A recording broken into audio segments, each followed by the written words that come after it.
డాబర్ ఆమ్లా ఉసిరి hair oil పునర్వివాహం. Lipstick మరకల గురించి అడిగిన తర్వాత కూడా మాట దాటేశారంటే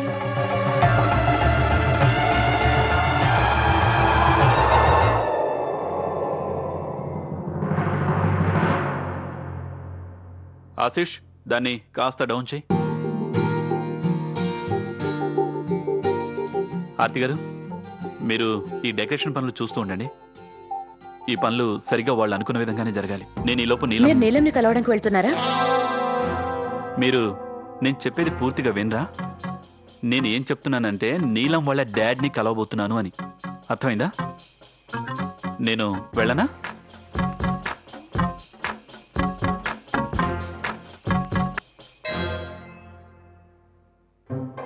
నేనెంత ఇడియట్ని. యశ్వంత్ గారు ఏమనుకుంటారు? నేను నీలంని చూసి జలస్ ఫీల్ అవుతున్నాను అనుకోరు? అరే, అయినా నాకు నీలం విషయంలో ఎందుకు ఏడ్చేస్తుంది? డీల్ ఫైనల్ అయిపోయింది, అంతా డిసైడ్ అయింది. మళ్ళీ తను మినిస్టర్ని కలవడానికి ఎందుకు వెళ్లారు? వేరే విషయం ఏదైనా ఉందా ఏంటి? నిన్న నీలం గారి ప్రవర్తన కూడా తేడాగానే అనిపించింది. అలాగే యశ్వంత్ గారు కూడా ఏదో దాస్తున్నారనిపిస్తోంది. ఎక్స్క్యూజ్ మీ మ్యామ్, నేను మీతో పర్సనల్గా మాట్లాడాలి. అందరూ వెళ్ళిపోండి. నాకు ఇతనితో ఎలాంటి ప్రమాదం లేదు. Yes ma'am. రండి, అందరు రండి.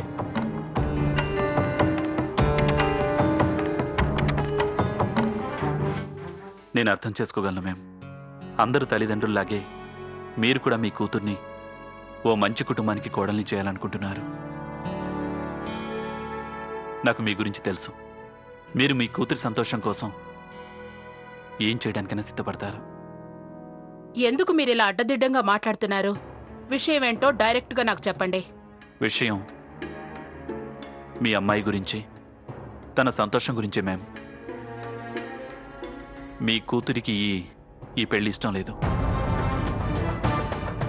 తను కునాల్ని ప్రేమిస్తోంది. మీకు ఈ విషయం ఆల్రెడీ తెలుసు. నేను మిమ్మల్ని ఒకటే రిక్వెస్ట్ చేస్తున్నా, మీరు వాళ్ళిద్దరికీ పెళ్లి చేయండి మ్యామ్. మిస్టర్ సింధియా, మీ హద్దుల్లో మీరుండండి. నోరుంది కదా అని మీ ఇష్టానికి మీరు మాట్లాడకండి. సైలెంట్ గా ఉండండి, లేకపోతే మీకు జీవితాంతం నోరు లేకుండా నేను చేస్తాను. సైలెంట్ గానే ఉంటాను మ్యామ్. కానీ మీరు మీ కూతుర్ని శాశ్వతంగా కోల్పోవాల్సి వస్తుంది. మీరే చెప్పండి మ్యామ్, మీ దృష్టిలో ఏది ఇంపార్టెంట్? కులం, మతం, స్టేటసా, లేక మీ కూతురి సంతోషం? ఒకవేళ మీ కూతురి పెళ్లి తను ప్రేమించిన వాడితో జరగకుంటే తన ప్రాణాలతో ఉండదు. నిన్న తను ఆత్మహత్య చేసుకోబోతుంటే నేనే కాపాడాను.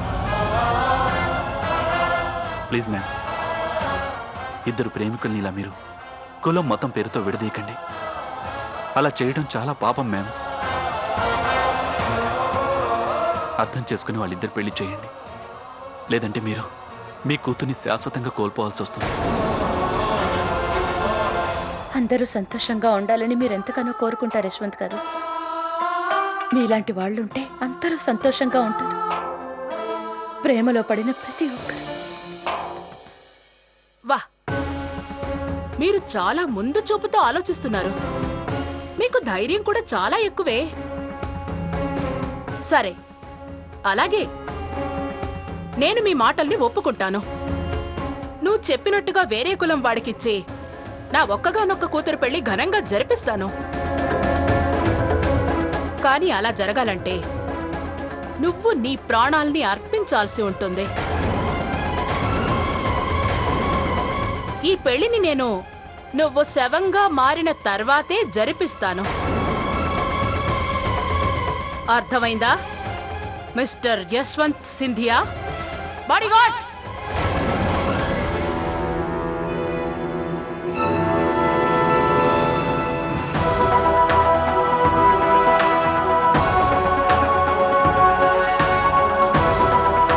మేడం, ఏం చేస్తున్నారు? జరగకూడదు ఏదైనా జరిగితే.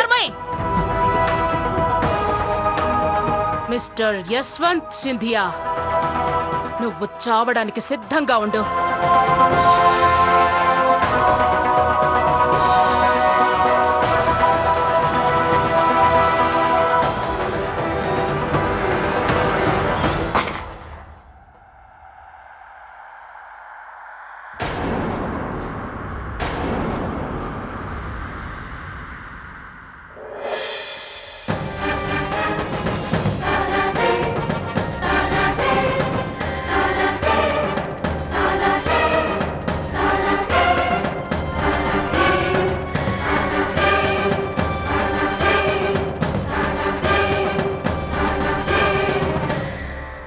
మమ్మీ ఏం చేస్తున్నావు నువ్వు?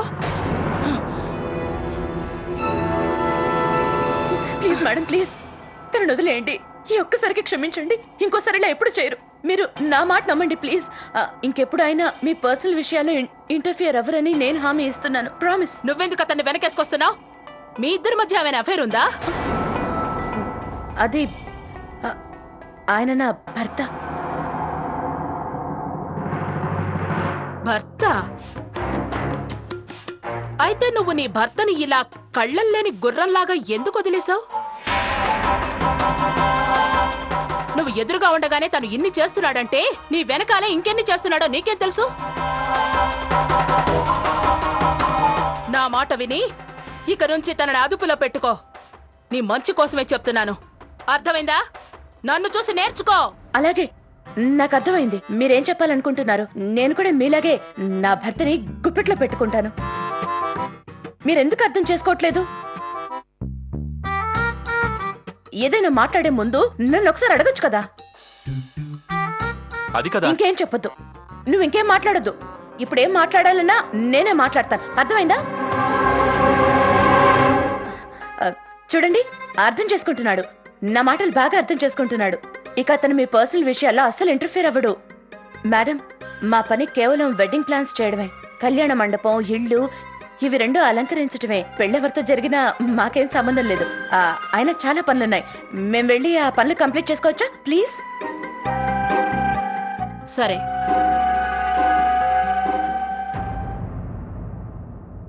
ఈ రోజు నీ భార్య కారణంగా నువ్వు బతికిపోయావు. తను చాలా తెలివైన పిల్ల. ఇక నుంచైనా తను ఏం చెప్తే అది చేస్తూ ఉండు. లేకపోతే ఏమైనా జరగచ్చు. చివరికి నీ ప్రాణాలు కూడా పోవచ్చు. Thank you madam. ఇంక మేము వెళ్తాం. రండి, ఇంకా అలాగే చూస్తారే. రండి నాతో.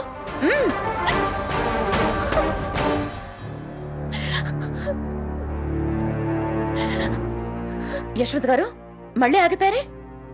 నేను చెప్పానుగా వాళ్ళ వ్యవహారాలు తలదూర్చొద్దని.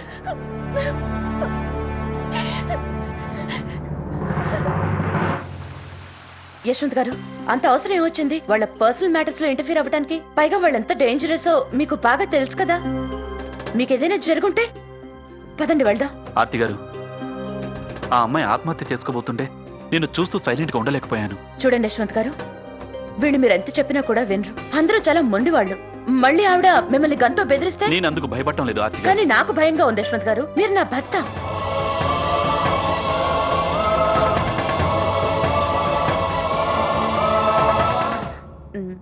నా ఉద్దేశం ఏంటంటే, మీరు అంశు, పల్లవి, పావనిల డాడీ, అత్తయ్య మావయ్యలకు కొడుకు, ప్రదీప్ పంకజ్లకి బ్రదర్.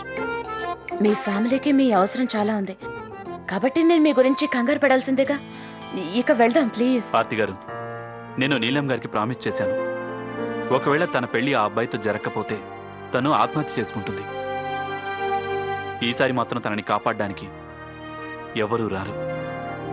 ఈరోజు నీలం స్థానంలో నా చెల్లెలుంటే తను చనిపోతుందని తెలిసి నేను వదిలేస్తానా? ఆర్తి గారు, ప్రతి బంధం రక్త సంబంధంతో మాత్రమే ఏర్పడదు, మానవత్వంతో కూడా మొదలవుతుంది. ఆర్తి గారు, మీరిక్కడి నుంచి వెళ్ళండి. నాతో పాటు మీ ప్రాణాలని కూడా ప్రమాదంలో నెట్టడం నాకు ఇష్టం లేదు. ఆర్తి గారు, నన్ను కాపాడినందుకు థ్యాంక్ యూ. ప్రతిసారి మీలో కొత్త కోణం కనబడుతోంది. తన వాళ్ల కోసం అందరూ త్యాగాలు చేస్తారు, కానీ పరాయి వాళ్ల కోసం కూడా ప్రాణాల్ని పణంగా పెట్టడం అందరి వల్ల సాధ్యం కాదు. యశ్వంత్ గారు, మీరు నీలంకి ప్రామిస్ చేశారు కదా, అందుకు నేను కూడా సపోర్ట్ చేస్తాను మీకు. ముందు మీరు నాకు విషయం చెప్పండి. ఆ అబ్బాయిని మీరు చూసారా? చూడలేదు. అయితే అన్నింటికంటే ముందుగా మనం అతన్ని కలవాలి. ఏమో ఇది వన్ సైడ్ లవ్వో కాదో అని తెలుసుకోవాలి కదా మనం. ఇద్దరు ప్రేమించుకోవడం అనేది తెలుసుకోవడం అవసరం కదా. కానీ ఆర్తి గారు, మనం ఆ అబ్బాయిని కలవడం ఎలా? దాని గురించి మీరేం టెన్షన్ పడకండి. నేను ఏదో ఏర్పాటు చేస్తాను. Just 1 minute.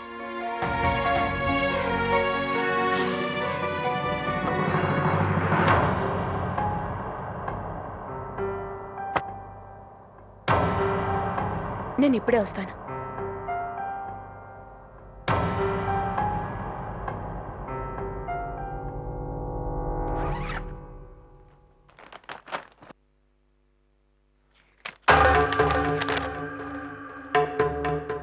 యశ్వంత్ గారు తన ప్రామిస్ని ఖచ్చితంగా పూర్తి చేస్తారు. Don't worry. ఒక్కసారి నేను కునాల్ని కలవాలనుకుంటున్నాను. నా సెల్ ఫోన్ బ్యాగ్లో ఉంచాను. కునాల్కి కాల్ చేసి నన్ను కలవమని చెప్పండి. అందుకే అన్నమాట అమ్మతో అబద్ధం చెప్పి ఆర్తి గారు నన్ను ఒంటరిగా గదిలోకి పంపారు.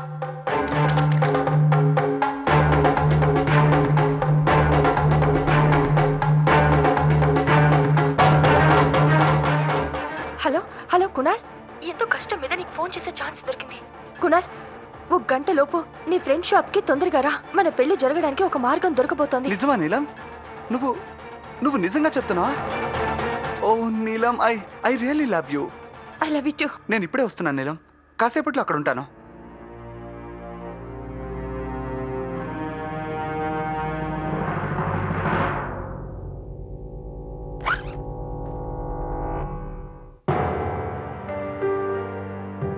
కాస్త లూజ్గా ఉన్నాయి. చూడండి, ఈ డిజైనర్స్ ఒక్క పని కూడా పూర్తిగా చేయరు. ఇప్పుడు మీరు మీ ఫిట్టింగ్స్ ఇవ్వడానికి ఒకసారి నాతో రావాల్సి ఉంటుంది. ఎందుకంటే ఇప్పటికిప్పుడు కొత్త డ్రెస్సెస్ డిజైన్ చేసే అంత టైం లేదు కదా మనకి. కానీ ఒక కండిషన్, నీ భర్త నీతో పాటు రాకూడదు.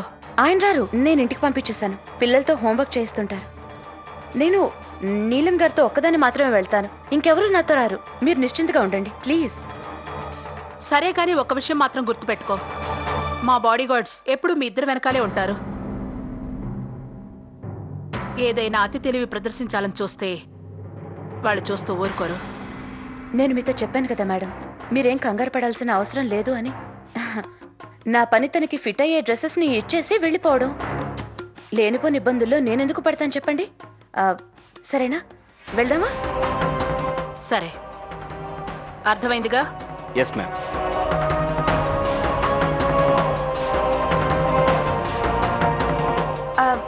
నువ్వు వెళ్ళి కార్తీ, తర్వాత మేము వస్తాం. సరే మ్యామ్. కునాల్ని ఎక్కడ కలవాలి? న్యూ మార్కెట్ దగ్గర సంస్కృతి స్టోర్ ఉంది కదా, అక్కడే.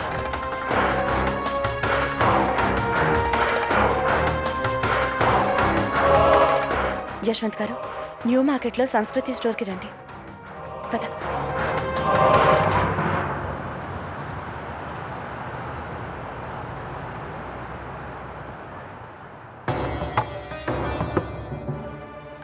ఐఎమ్ సారీ, ప్లీజ్ మీరు లోపలికి రాకూడదు. మేము ఎక్కడికైనా రావచ్చు. చూడండి, ఇది లేడీస్ బొటిక్. మీరు లోపలికి రాకూడదు. సరే, కానీ త్వరగా తిరిగి వచ్చేయండి. పని పూర్తి కాగానే బయటకు వచ్చేస్తాం. ఇదేం మా ఇల్లు కాదుగా మేము ఉండిపోవడానికి.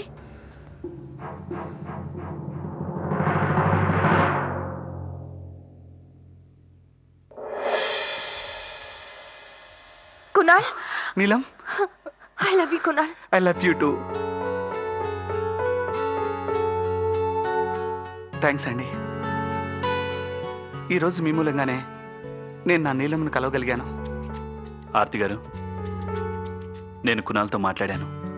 తను నీలంని జీవితాంతం సంతోషంగా ఉంచగలడు. నేను ఐఏఎస్ ఎగ్జామ్స్ రాశాను. పేపర్ చాలా బాగా రాశాను. నేను ఖచ్చితంగా సెలెక్ట్ అవుతానన్న నమ్మకం ఉంది. నేను మరొక విషయం కూడా చెప్తున్నాను. నీలంకి ఎప్పటికీ ఎలాంటి లోటు రానివ్వను.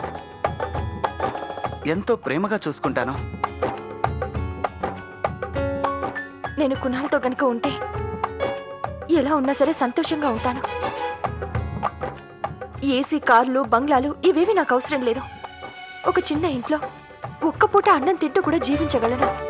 నీలంతో పాటు ఉండడానికి నా ప్రాణం ఇవ్వడానికైనా సిద్ధంగా ఉన్నాను. నా దృష్టిలో నీలమే నా జీవితం.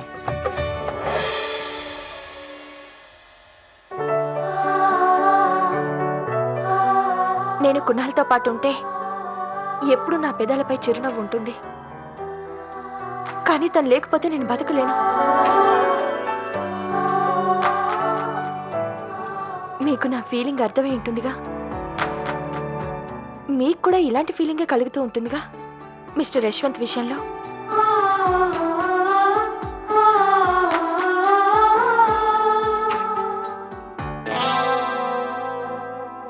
ఈ విషయాలను వదిలేండి ఆర్తి గారు. ముందు మనం వెళ్ళి వాళ్ళ పేరెంట్స్తో మాట్లాడి ఎలాగైనా వాళ్ళని కన్విన్స్ చేయాలి.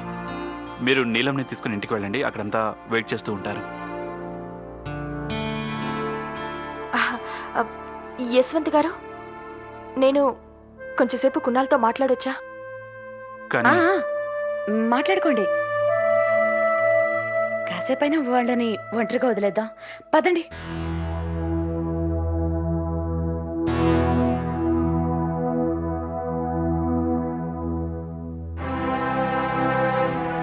ఆర్తి గారు, వాళ్ళిద్దరిని ఒంటరిగా వదిలేకుండా ఉండాల్సింది. మీరు కూడా చూశారుగా వాళ్ళొకరినొకరు ఎంత ప్రేమించుకుంటున్నారో. ఏదో సామెత ఉందిగా, ప్రేమించుకునే వాళ్ళని విడతీస్తే పాపం చుట్టుకుంటుందని.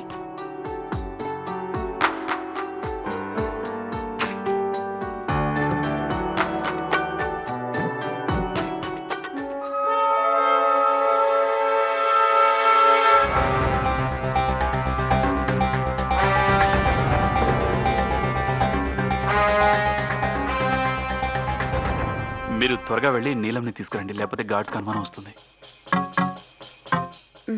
సరే, త్వరగా వెళ్ళండి.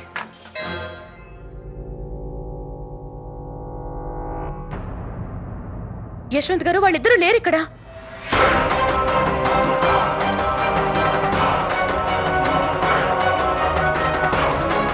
చూస్తుంటే వాళ్ళిద్దరూ పారిపోయినట్టు అనిపిస్తుంది. అందుకే నేను మీతో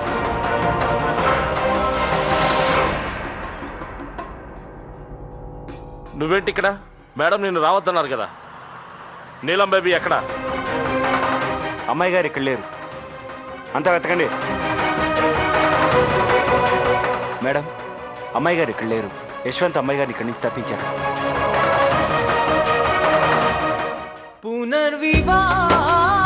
డాబర్ ఆమ్లా ఉసిరి హెయిర్ ఆయిల్ పునర్వివాహ